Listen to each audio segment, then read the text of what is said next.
সেই নির্বাচনের তারিখটা যদি ঘোষণা করা হয়েছে আমরা কিন্তু আমাদের পার্টির মহাসচিব আমাদের সিনিয়র নেতৃবৃন্দরা সবাই বলেছিল নির্বাচনের তারিখ ঘোষণা করুন, কারণ মানুষ অধীর আগ্রহে বসে আছে।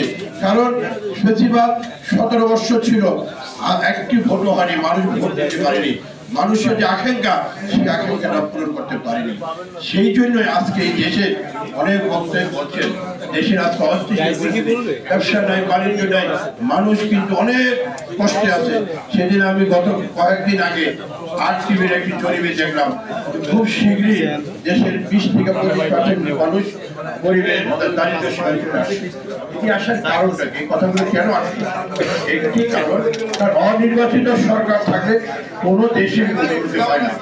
আজকে বিনিয়োগ নাই, বাণিজ্য নাই, কোনো ক্ষেত্রে আজকে দেখবেন অফিস কাছে যান, কোনো অফিসে কোনো সচিবরা সঠিক মতো অফিস করে কিনা আমার সঙ্গে হয় আসলো 11টা 12টা দিকে, ঠিক আছে, রুটিন ওয়ান ফাইল কোনো রকম সুবিধা চলে গেল, কারণ কেউ তাই যাই নিচ্ছে না।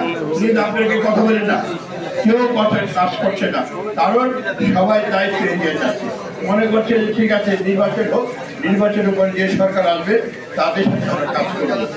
আজকে এই যে সমস্যাটা হেল্প হয়েছে, আজকে নির্বাচন নিয়ে কেন এত কথা যে যদি আল্লাহর রহমতে পৃথিবীর কোনো শক্তি নাই, নির্বাচন ফেব্রুয়ারিতে হবে, এই কথাটা কেন আসবে?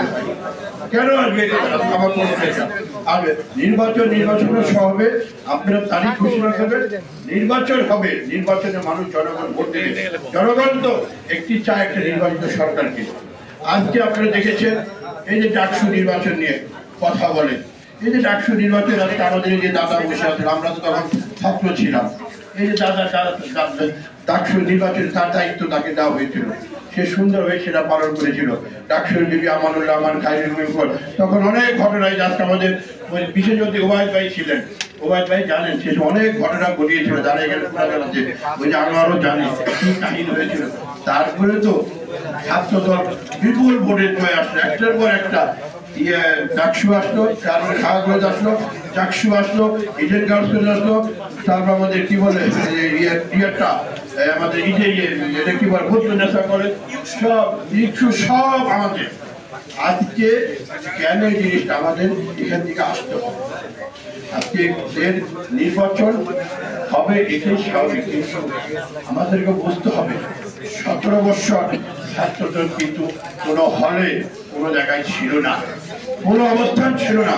আর আজকে যারা ডাকসু বলেন, চাকসু বলে যারা আসছে, তারা তলে তলে ওই কি বলে ছাত্রলীগের সাথে মিলিয়ে কাজ করে।